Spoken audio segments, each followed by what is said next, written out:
So what's up guys, it's here by Nino Quadji, and welcome back to another big baller video on Call of Duty Black Ops 6 multiplayer. In today's video, I'm going to go ahead and show you guys my top 5 best meta loadouts to use within the most recent Black Ops 6 update. We pretty much have every gun within Black Ops 6 except for those that are going to be in Black Ops 6 Season 6.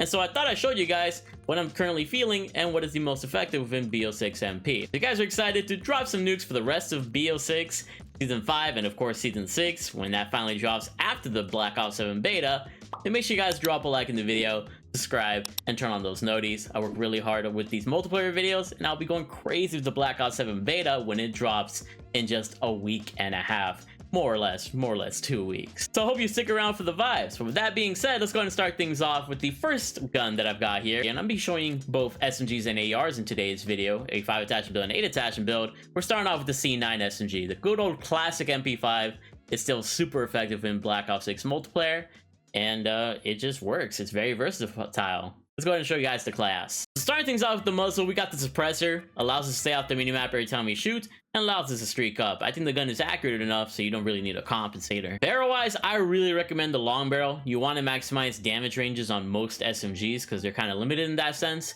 and thus this is going to help you. You shouldn't go with the reinforced barrel or the gain twist barrel because bullet velocity isn't all that necessary on an SMG. That's more so for super long ranges, which this game is really not having too much of. Underbarrel wise, I really like the vertical foregrip because it makes this gun a complete laser beam with that horizontal recoil control on the vertical foregrip. You're legit not going to be missing shots using this attachment. If you wanted to mix it up though, you could put on the Ranger foregrip for some extra movement speed combined with recoil control, but it just won't give you as much recoil control as with the vertical. Magazine wise, we got the extended mag 2 to give us a full-on 50-round drum mag, but you're free to use the extended mag 1 if you wanted to suffer a little bit less in terms of speed and ADS speeds and all that, but I like that 50-round drum.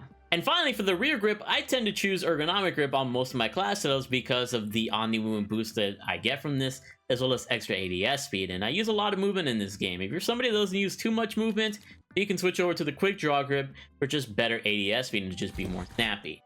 And with these 5 attachments in hand, the C9 is more accurate and more powerful than ever. As you can see here, it's got a ton of movement for an SMG, great accuracy, great control, and it's just super easy to use within BO6 MP. You're not going to be disappointed at all with the power that this SMG currently contains, at least in my eyes. And if you're really curious about an 8 attachment build, I just added on the 3 attachments of the nose stock for crazier movement, straight lock laser for better ADS accuracy, and the recoil springs fire mod to maximize the potential of this gun even further. So now you got even crazier movement, even better ADSs, and it just legit doesn't move, especially on top of the recoil springs. You can't go wrong with something like the C9. Now, before we move over to the other top 4 guns in this game, let's go ahead and talk about my general loadout here. The secondary that I always use on every class is the Strider 22 with the 3-round burst mod. If you don't have this attachment, check your armory, which is in the challenges tab more or less, and you can earn it for some amount of XP.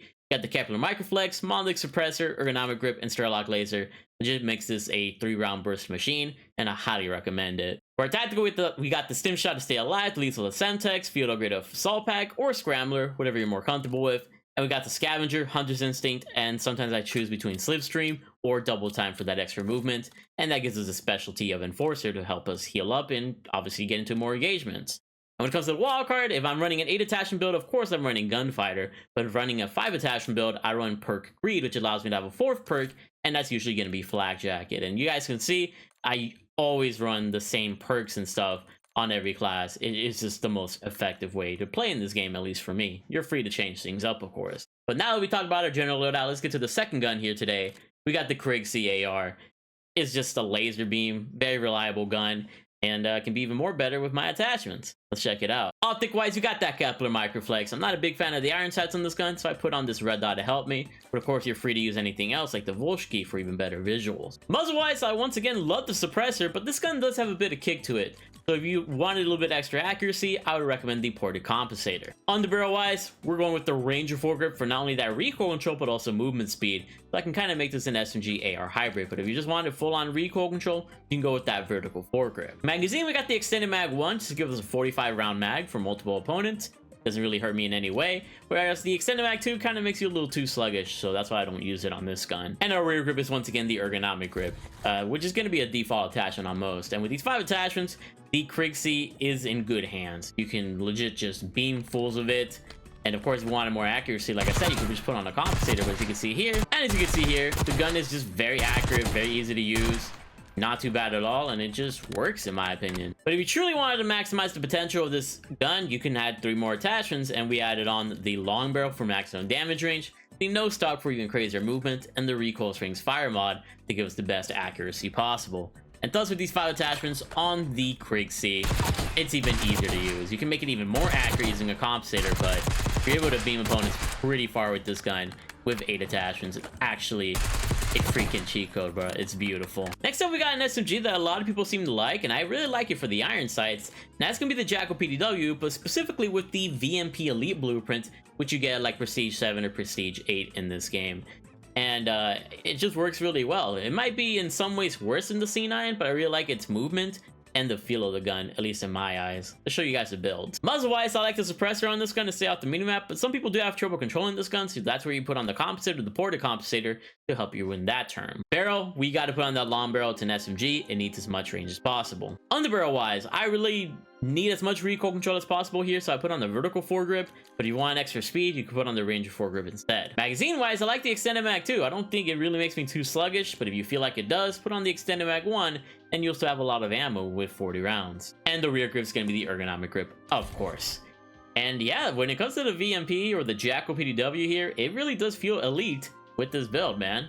Like, I'm able to rush around just as I do with my C9, and with a clean iron sight, I'm able to kind of be a little bit more accurate with this gun. I won't be able to extend my ranges like I do with the C9 just because it goes a little bit harder to control, but it does hit even harder at those farther ranges. So be wise with this gun and you might find a lot more success with it than me. And here's how the gun looks with an 8 attachment build, adding on the no stock for crazier movement, straight lock laser, and the recoil springs, yada yada yada. It's the same stuff I usually use on all my builds. This is really maximizing the recoil control of the gun, and thus it's even easier to beam opponents with this. It's legit dangerous. So I think the 8 attachment Jackal is better than the 8 attachment C9, but that might be a hot take. Let me know what you guys think. Moving on forward, we got one of the best ARs in the entire game, and that's gonna be the Kilo 141. Has really great versatility as an SMG AR hybrid, and I always feel confident with this gun when I'm rushing with it, so let's show off the class. Starting things off, we have the barrel known as the short barrel because it combines as a suppressor in this game. It allows us to stay off the minimap, but also helps us with ADS speed and sprint to fire speed, make the gun even more deviously, mobile. Underbarrel wise, we're going to go ahead and increase that mobility with our Ranger foregrip, also helping us with recoil control and recoil stabilization, so it keeps the gun super steady for farther ranges. Magazine wise, we got the extended mag 1, which gives us a hefty 50 round mag with no downsides, which is beautiful. Rear grip, of course, is going to be the ergonomic grip as always. But lastly, we also have the fire mod here of rapid fire, which allows us to have a faster fire rate and thus a faster China kill. And when it comes to these 5 attachments, this is how you're going to be super elite with the Kilo 141. Like, the Krig might be nice, but this gun is just leagues ahead better than Krig because of its faster fire rate, better recoil control, and if you don't end up liking that Krig class, I mean, the Kilo is right here for you to just annihilate with. It's actually insane how easy it is to use this gun. Let me know if you're a big fan of the Kilo and BO6. And to end things off here, we got the KSV SMG, which is my favorite SMG. Has a really fast TTK, really manageable up close, and I just love it to death and back. So going through things quickly, we got the muzzle of the suppressor, barrel of the long barrel, underbarrel of the vertical foregrip, magazine of the extended mag 2, and the rear grip of the ergonomic grip. I can go on and on about why these attachments are the way they are, but they just help the most, bruh. Like, literally, you could put those 5 attachments on any SMG and you'll have a good class out of it. This is how I like to play the game. And if a gun is too hard to control, then I put on a compensator, but literally, I don't think these guns are that hard to control at all, and you can see the power of the KSV in these little footage right here. It's just so damn good, bro. I love it. And if you're wondering about an 8 attachment build, it's the same stuff as usual. No stock, straight line laser, and recoil springs, and thus you've really maximized the movement of this gun, as well as recoil control. Especially with those recoil springs, they really come in clutch on this gun, and you're able to get some pretty far ranges like nothing. It really is just a beast of a machine here. But if you guys enjoyed these top 5 meta loadouts within BO6 MP and you guys took everything at word here, And make sure you guys once again drop a like and sub. Takes a lot of effort to make these videos every single day, especially with how dry this game is. But I'm keeping you guys updated with what you should rock. And when that Black Ops 7 beta drops, hey, we're gonna be going crazy on that beta for that 1 week. And then we got season 6 right after the beta, so hope to see you guys stick around, of course. Of course, if you guys want to see more content, I have a second channel known as More Hero, where I upload Warzone content on there, getting high kills on REVOLVER, and you guys can also learn how to play the game, as well as enjoy the destruction that I put on my opponents there.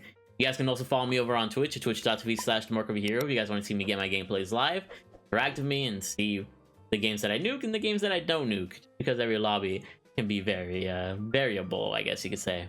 You guys can also subscribe to the Hero Shorts YouTube livestream channel if you guys wanted to see some YouTube live streams, which happen the same time as my Twitch live streams, so you guys have a choice on where to watch. And I post short form content there, as well as posting short form content on my TikTok at tiktok.com/TheMarkOfAHero. Thanks for always tuning in whenever you can, and we'll be back with some more nukes for the rest of the weeks. I'm just gonna be here nuking some fools until Black Ops 7, where we'll then nuke some more fools just in a new game, which I'm pretty excited for. I love you all.